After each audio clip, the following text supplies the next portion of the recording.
Communication এবং আজকের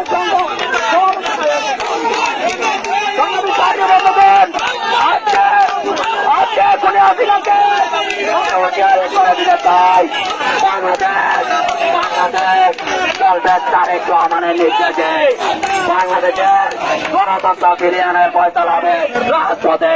তারেক রহমান একটা কথা বলেছে, বাংলাদেশ যাবে গণপথে, ফয়সালা হবে রাজপথে।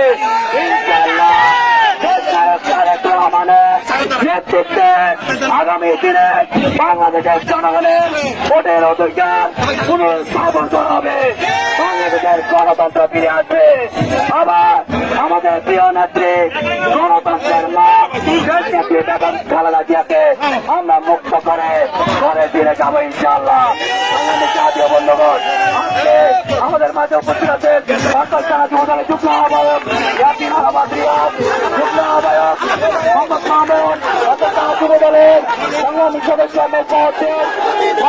যুবদলের সংগ্রামী সদস্য নিয়াজ দীপু সহ অসংখ্য নেতৃবৃন্দ, তাদেরকে আমি চট্টগ্রাম মহানগর যুবদলের পক্ষ থেকে আন্তরিক ধন্যবাদ জানিয়ে আমি আমার বক্তব্য শেষ করছি।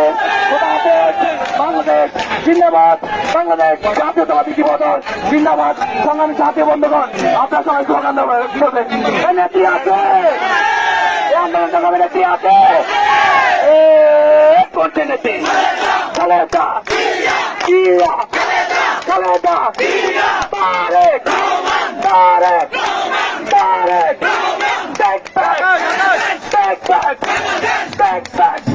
সবাইকে অসংখ্য ধন্যবাদ।